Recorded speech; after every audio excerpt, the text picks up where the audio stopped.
बहुत समय पहले की बात है। मायापुर गांव के एक जंगल में किसी पेड़ पर एक कौवे का जोड़ा रहता था। कौवे का जोड़ा एक दूसरे से बहुत प्रेम करता था, जिसके कारण वो जब भी अपने भोजन की तलाश में निकलते तो एक साथ ही निकलते। पर वो दोनों बहुत ही खुश थे और अपना जीवन साथ में बसर कर रहे थे। दोनों ने उस पेड़ पर एक बहुत ही सुंदर सा घोंसला बनाया हुआ था। सब कुछ अच्छा चल रहा था।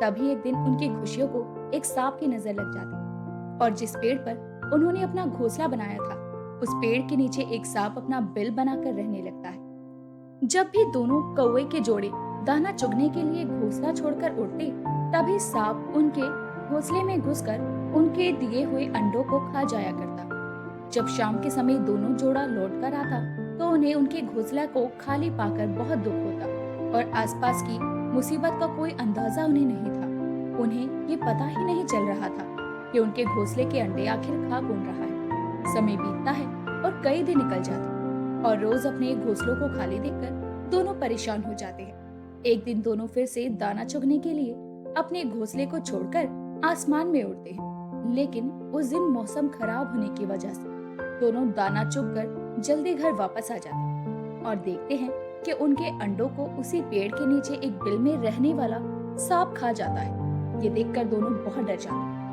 और सांप बिल में घुसने के बाद उसी पेड़ के नीचे ऊंचे स्थान पर अपना नया घोंसला बना लेता है और शांति से रहने लगता है। अगले दिन उन कौवे के जोड़ों को दाना चुगने के लिए जाते देखकर सांप फिर से बिल में से निकलता है और उनके घोंसले की तरफ जाता है तो वो देखता है कि दोनों कौवे वहां से अपना घोंसला हटा चुके। ये देखकर सांप को बहुत गुस्सा आता है और वो अपने आप से बोलता है, ये दोनों कौवे तो बहुत ही चतुर निकले।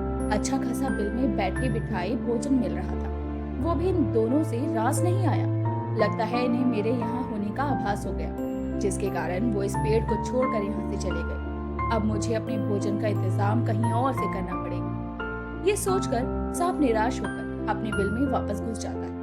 वहीं दूसरी तरफ अपने घोंसले का स्थान बदलकर दोनों कौवे अपने जीवन को शांति से बिताने लगते हैं। कुछ समय के बाद उनके अंडों में से बच्चे निकलते हैं और धीरे धीरे बड़े होने लगते हैं। ऐसे ही कुछ दिन और गुजरते हैं।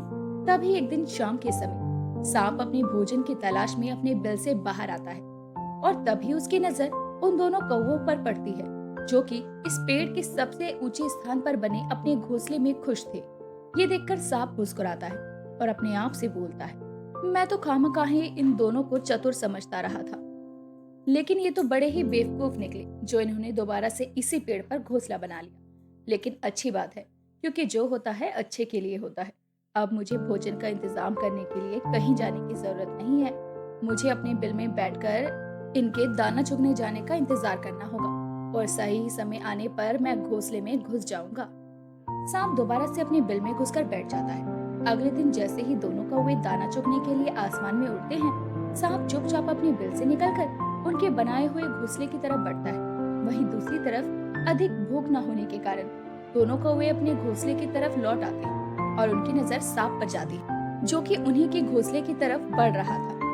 वो जल्दी से अपने घोंसले में जाते हैं और अपने बच्चों को घोंसले से निकालकर पेड़ के पीछे छुपा लेते हैं। जब सांप वहां पहुंचता है तो घोंसले को खाली पाता है और निराश होकर वापस लौट आता है। लेकिन सांप को अपने घोंसले के इतने करीब देखकर दोनों बहुत परेशान हो जाते और सांप से अपना पीछा छुड़वाने के लिए एक योजना बनाते हैं और उस योजना के जरिए एक कौवा घोंसले में रहकर अपने बच्चों की निगरानी करता और दूसरा कौवा जंगल के बाहर बने एक राज्य में चला जाता है, जहाँ एक सुंदर सा महल था। महल के अंदर एक सुंदर सी राजकुमारी अपनी सहेलियों के साथ खेल रही थी।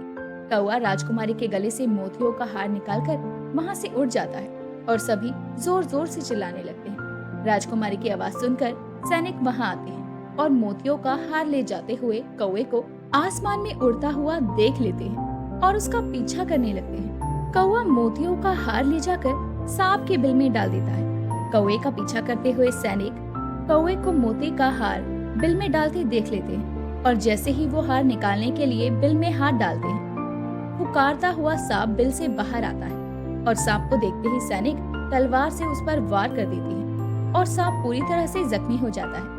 अपनी जान बचाने के लिए वहाँ से भाग जाता है।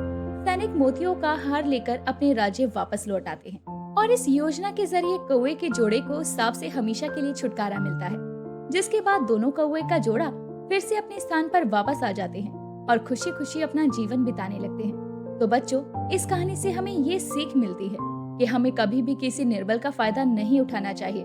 साथ ही मुसीबत पड़ने पर डरने की जगह उसका सामना करना चाहिए, जैसे कि कौवे ने अपनी बुद्धिमानी का इस्तेमाल कर अपनी समस्या से निकलने का रास्ता खोजा। अगर आपको हमारी वीडियो पसंद आई हो तो हमें मोटिवेट करने के लिए इस वीडियो को लाइक करें और चैनल को सब्सक्राइब करना ना भूलें। हम जल्द ही आपसे मिलते हैं एक नई कहानी और एक नई सीख के साथ।